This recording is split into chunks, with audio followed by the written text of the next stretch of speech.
আমাদের এই প্রাণের শহর ভৈরব, এই বাজার, এই বন্দর, এই যে অঞ্চল, এই এলাকাকে রক্ষা করার জন্য দীর্ঘদিনের আমাদের একটা সকলেরই প্রত্যাশা, একটা স্থায়ীভাবে এই শহরটাকে আমরা কিভাবে রক্ষা করতে পারি।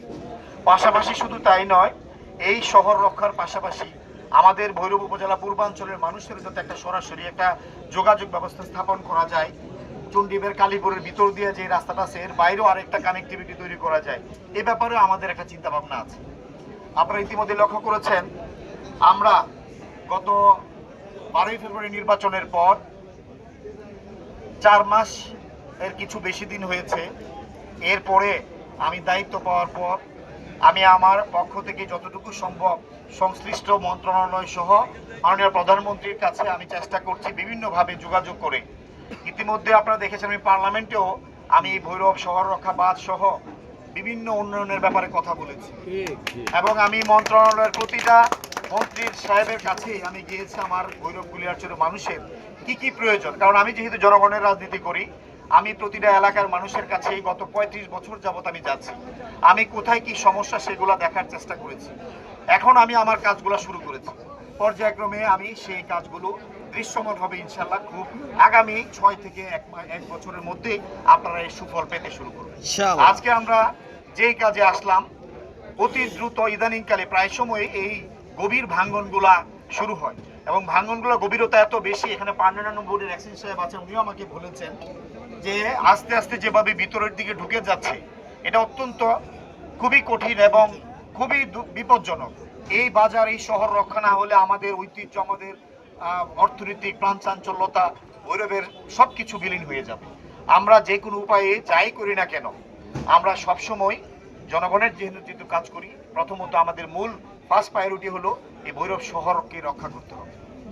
এখানে তেলের ডিপো আছে, এখানে এলএসডি গোডাউন আছে, অনেক প্রতিষ্ঠান আছে এই শহরটাকে রক্ষা করার জন্য। তাই আজকে আমরা গুরুত্বপূর্ণ কয়েকটি অংশে ভাঙন হওয়ার পর নেতৃবৃন্দ আমাকে বলেছে, ফেসবুকে বিভিন্ন পত্রিকায় যখন আমি দেখলাম এবং ব্যবসায়ীরাও আমাকে ফোন দিছে, সাথে সাথে আমি মাননীয় পানি সম্পদ মন্ত্রী জনাব এনি চৌধুরী সাহেবের সাথে আমি কথা বলি, প্রতিমন্ত্রীর সাথে কথা বলি, বলে আমি দ্রুত আমাকে আশ্বস্ত করেন এবং সচিব সাহেব এবং ডিজি সাহেব তাদের সাথেও কথা বলে পরবর্তীতে দ্রুত আমরা এই জিও ব্যাগের এই ডাম্পিং আজকের যে কার্যক্রম চলছে সেই পদক্ষেপটা আমরা প্রাথমিকভাবে নিচ্ছি।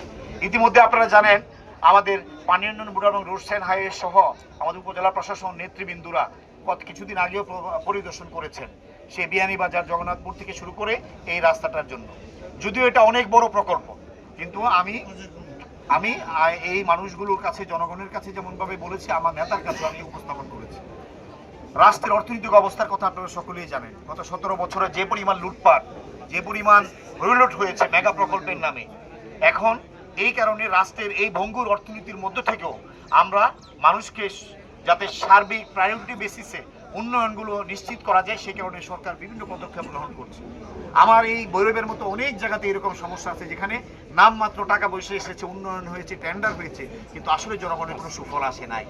সেই কারণে আমরা এই বছর এই বাজেটের মধ্যে আমরা যে বরাদ্দ বিভিন্ন মন্ত্রণালয় নিয়েছে তার মধ্য থেকেও আমরা চেষ্টা করছি ভৈরবের এই শহর রক্ষা বাঁধ সহ এই অঞ্চলের মানুষের জন্য প্রাথমিক পর্যায়ে হইলেও একটা বরাদ্দ বা একটা 5-6-7 কিলোমিটারের একটা প্রকল্প এই অর্থ বছরে যাতে আমরা নিতে পারি, আমাদের সেই চেষ্টা ইনশাল্লাহ আছে। এই বড় প্রকল্পটাকে বাস্তবায়ন করতে হলে একটু সময় লাগবে ইনশাল্লাহ। সময় যেহেতু 4-4.5 বছর 5 বছরের মতো আমাদের আছে, আমি আপনাদেরকে কথা দিয়েছি, আমি চেষ্টা করে যাচ্ছি। আপনারা দেখতেছেন আমি বসে নাই, প্রতিনিয়ত শুধু এই রাস্তাঘাট এইগুলোই না, বিভিন্নভাবে শিক্ষা প্রতিষ্ঠান, স্বাস্থ্য খাতে বিভিন্ন পর্যায়ে ব্রিজ, কালভার্ট সবকিছুই করার জন্য আমরা পদক্ষেপ গ্রহণ করেছি এবং এই ভৈরবে অনেকগুলো প্রতিষ্ঠান হবে যে প্রতিষ্ঠানগুলো আমাদের সামাজিকভাবে, অর্থনৈতিকভাবে বিভিন্নভাবে সফল আসবে। আমরা চেষ্টা করছি এখানে একটা টিটিসি করার জন্য। আপনারা অনেকেই জানেন যারা বিদেশে যায় চাকরি করতে, তারা স্কিল না, তারা সেই কর্মক্ষম না, কাজ শিখে যায় না, না থাকার কারণে আমাদের লোকগুলো গিয়ে অল্প বেতনে অনেক কঠিন কাজ করে। আজকে যদি কেউ এখান থেকে ওয়েল্ডিং শিখে যায়, একজন যদি আপনার এই প্লাম্বিং শিখে যায়, ড্রাইভিং শিখে যায়, একজন যদি আপনার কম্পিউটারে কাজ শিখে যায় অথবা আপনার সিভিল ওয়ার্ক শিখে যায়, বিভিন্ন ধরনের কাজ শিখে যায়, তাহলে তারা ওখানে গিয়া অনেক বেতন পাবে এবং সেই বেতনটা পরিবার এবং দেশের জন্য অনেক সহায়ক হবে। কিন্তু তাই নয়, বিএনপি সরকার সিদ্ধান্ত নিয়েছে যারা বাইরে যাবে বা যারা বিদেশে বিভিন্নভাবে স্কিল লেবার হিসেবে যেতে চায় তারা যদি ভাষা শিখে যেতে পারে, আজকে সৌদি আরব যাবে সে যদি আরবি ভাষা শিখতে পারে, যারা আপনার ইউরোপে যাবে তারা ইউরোপিয়ান ভাষা, ফ্রেঞ্চ ভাষা শিখতে পারে, পর্তুগিজ ভাষা শিখতে পারে, চাইনিজ ভাষা শিখতে পারে, জাপানিজ ভাষা শিখতে পারে, ওই দেশের সরকার যে লোকটা ভাষা জানবে তাকে অনেক বেশি বেতন এবং তাকে যোগ্য জায়গায় প্রতিস্থাপন করবে, তাতে সে ব্যক্তিগতভাবে লাভবান হবে, দেশও লাভবান হবে। একাডেমিক অবস্থায় লেখাপড়া পর্যায়ে যাতে সে ভাষাটা শিখতে পারে। এবং শুধু তাই নয়, যে টিটিসি গুলো হবে সেখানে ল্যাঙ্গুয়েজ কোর্সও থাকবে, ভাষা শিক্ষার কোর্সও থাকবে। এই ভৈরব হলো প্রবাসী ভাইদের অনেক গুরুত্বপূর্ণ একটা অবস্থান আছে ইতালি সহ পৃথিবীর বিভিন্ন দেশে। অতএব আমরা যদি আমাদের যোগ্য, আমরা যদি আমাদের কর্মক্ষম আমরা ম্যান পাওয়ার বিদেশে পাঠাতে পারি তাহলে আমাদের এলাকাবাসী উপকৃত হবে। এমনিভাবে এখানে একটা প্রশিক্ষণ বা ট্রেনিং সেন্টার আমরা করার জন্য চেষ্টা করছি। আমরা পাদুকা শিল্পের জন্য আপনারা জানার পদক্ষেপ নিয়েছি, এখানে ফেসিলিটেড সেন্টার আমরা করার জন্য চেষ্টা করছি। আমরা এখানে এই যে মিল বিটা চলে গিয়েছিল, মিল বিটা কার্যক্রম শুরু হয়েছে, খুব দ্রুত সময়ের মধ্যে আবার মিল বিটা এখানে প্রতিস্থাপন হবে ভৈরবে। আমরা এরকম অনেকগুলো বড় বড় অনেক কিছু নিয়েছি যেগুলো আমরা অতীতে আপনাদের কাছে বলেছি। তাই আজকে আপনাদের কাছে আমরা বলতে চাই আপনারা সবাই আমার জন্য দোয়া করবেন, মাননীয় প্রধানমন্ত্রীর জন্য দোয়া করবেন। এখানে প্রশাসনের আমাদের ইউনুস সাহেব আছেন, সবাই আছেন, আমরা সবাই আন্তরিকভাবে চেষ্টা করতেছি। আমি কি পরিমাণ প্রশাসনকে ব্যস্ত রাখছি এটা ইউনুস সাহেব জিজ্ঞেস করলে আপনারা বুঝতে পারবেন। রাতের 12টা না 3টা নাই, এই আমার এই রিপোর্ট লাগবো, এই রিপোর্ট লাগবো, এখানে জমি লাগবো, এখানে ইয়ে লাগবো। আমাদেরকে বলছি কত খাস জমি ভৈরবে আছে সব বাইর করবার লাগে। একটা ইউনিভার্সিটি করতে গেলে যদি আমি বিজ্ঞান ও প্রযুক্তি ইউনিভার্সিটি ভৈরবে করতে চাই তাহলে আমাকে কমপক্ষে 50 একর জায়গা লাগবে, 150 বিঘা জায়গা লাগবে। আমি যদি একটা স্পেশাল ইকোনমি জোন, বিশেষ অর্থনৈতিক অঞ্চল করতে চাই 150 একর জায়গা লাগবে মিনিমাম। 150 একর জায়গা হলো 450 বিঘা। তাহলে এই যে জায়গা এটা বিশাল কর্মযজ্ঞ। তো সেই ক্ষেত্রে আমরা চেষ্টা করছি।